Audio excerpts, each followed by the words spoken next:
¿Cuántas amigas tienen en Facebook? Yo tengo unas 1000 aproximadamente. Gente que conozco poco, mucho, de distintos lados. Ahora hagamos un ejercicio.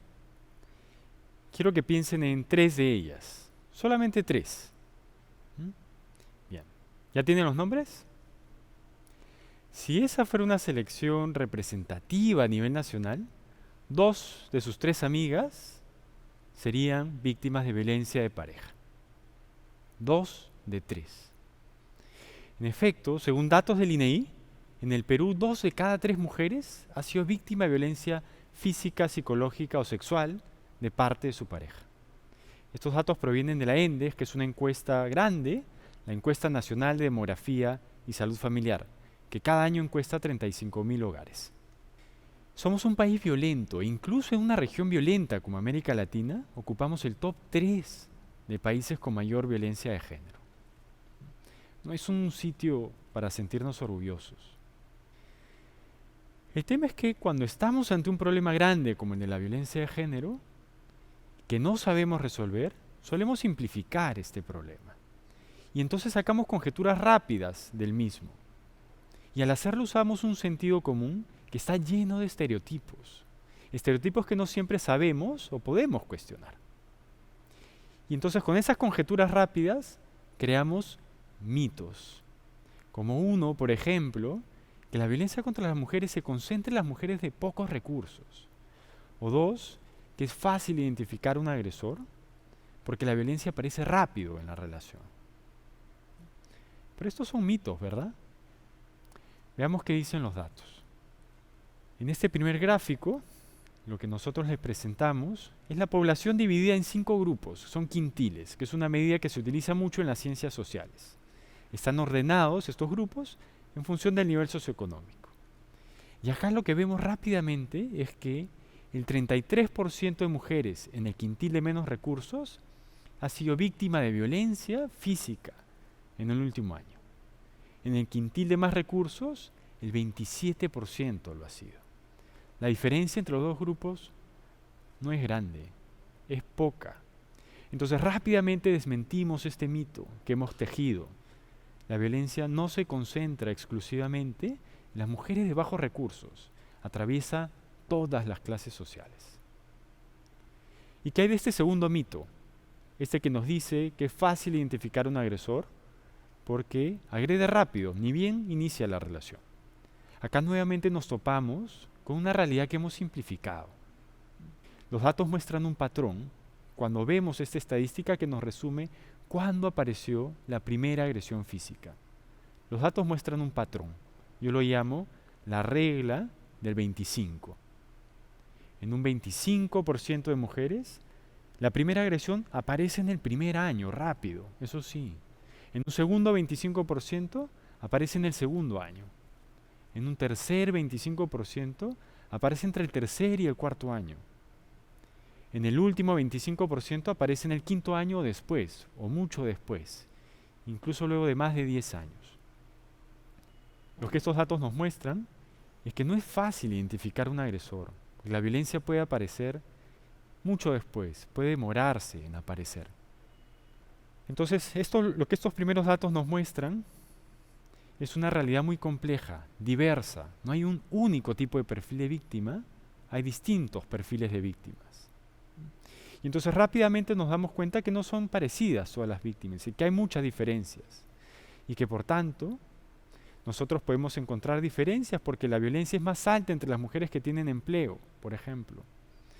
La violencia es alta pero diferente entre las mujeres que tienen español, quechua o aymara como lengua materna. Lo que ha pasado entonces es que las tendemos a simplificar y a juntar a todas, cuando en realidad son heterogéneas. Por eso es que es mejor hablar de violencia contra las mujeres en plural, en lugar de hablar de violencia contra la mujer en singular. Porque cuando usamos este singular, lo que pasa es que las simplificamos y las estereotipamos al estereotipo de la víctima perfecta, tímida, introvertida, sin mayor poder. Y los datos muestran que la realidad no es así. dejemos de invisibilizar a la pluralidad de las mujeres. Pero ¿saben a quiénes más invisibilizamos? A ellos, a los hombres. La violencia es un problema que está muy extendido y el lugar más peligroso para las mujeres es paradójicamente donde viven, su hogar. Y los hombres, su pareja, son generalmente los agresores. El gran problema no son ellas, son ellos. Pero cuando hablamos de violencia de género, generalmente a ellos no los ponemos en el primer plano. Para ilustrar esto, yo busqué en Google algo que directamente pudiera identificar a los agresores de mujeres y puse agresor de mujer. Y miren las imágenes que salieron. Mujeres. Por todos lados hay mujeres, incluso con rostros identificables. Pero los hombres están difuminados. No aparecen. Y esto que es muy gráfico en Google, también es un reflejo de lo que pasa en nuestras cabezas. Hemos difuminado a los hombres del problema y hemos puesto énfasis en las víctimas. Pero al hacer este énfasis, les hemos dado también la carga del problema y la carga de la solución. Mientras que los hombres siguen difuminados. Por eso es que es muy común encontrar que muchas imágenes de publicidad de violencia contra las mujeres recurran a esta figura casi universal. Una mujer levantando la mano y diciendo para, stop.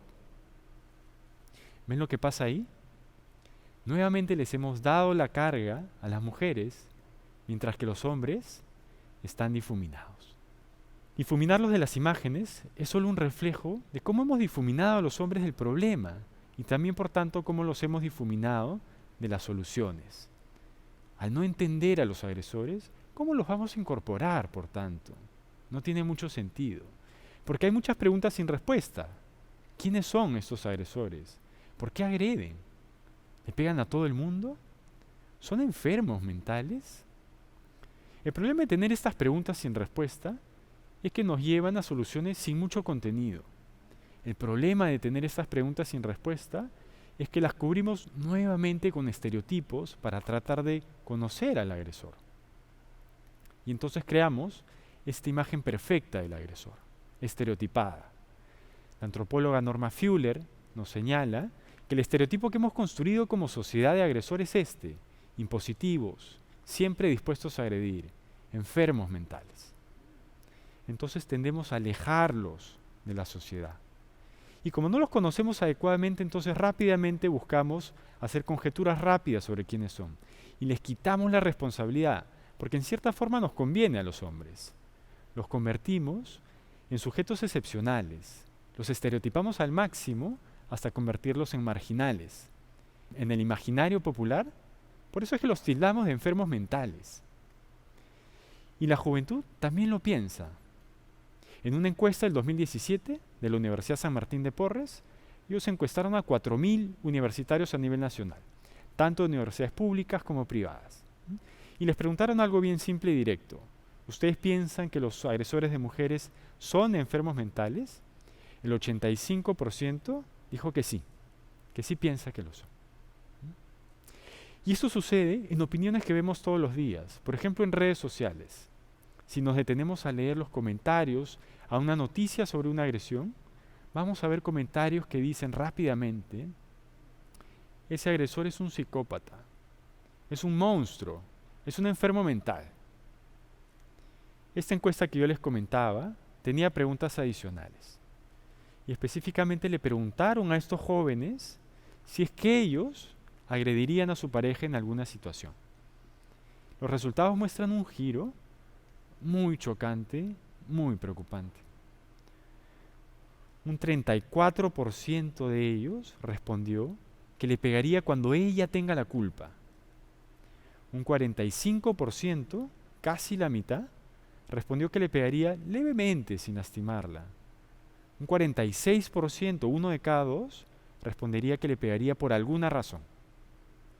Un 57%, 6 de cada 10, le pegaría porque él pierde el control.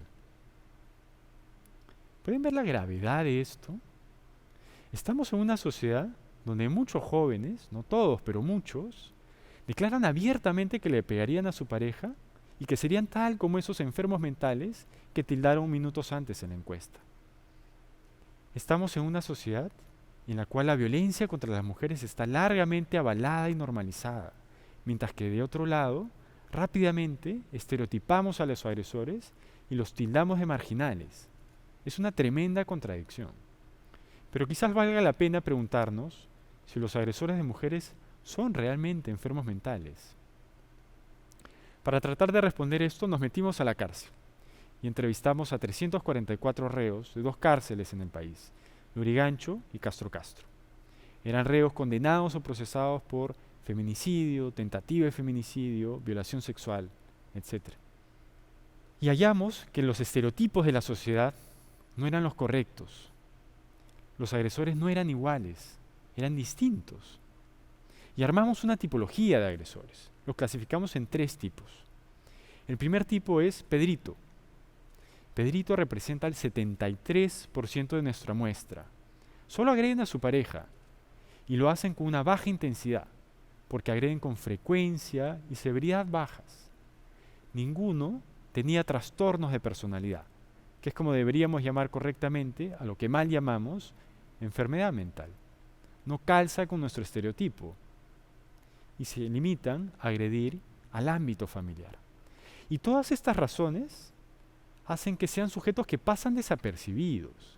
Y entonces es el típico caso, Pedrito, del colega del trabajo, que nos enteramos que agredía a su pareja y nos hace soltar un "no puedo creer que lo hacía" cuando nos enteramos del hecho.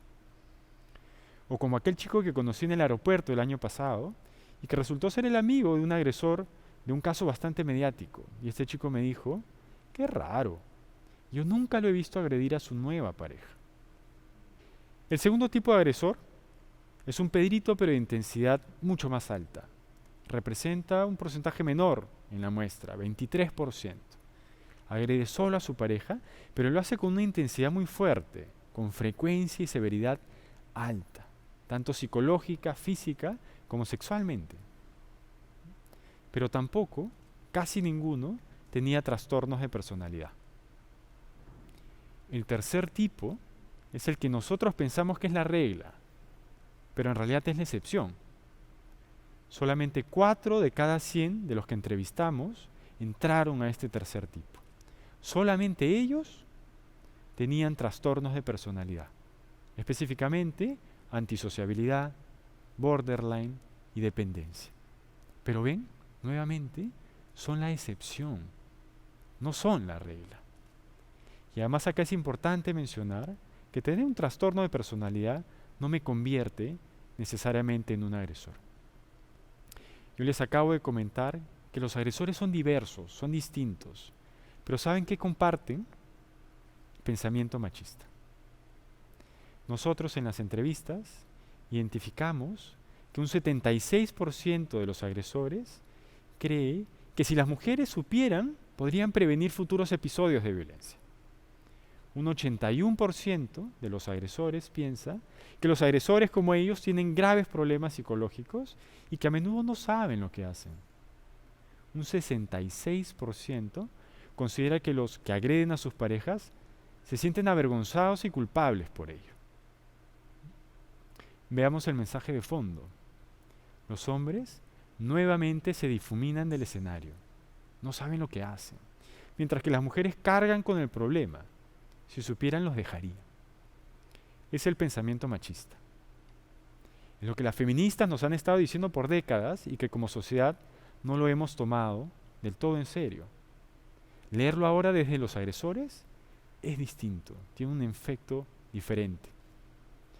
Y lo más preocupante es que acá no es un tema de solo los agresores. Lo preocupante es que esta forma de pensar machista está insertada en los estereotipos que compartimos todavía como sociedad.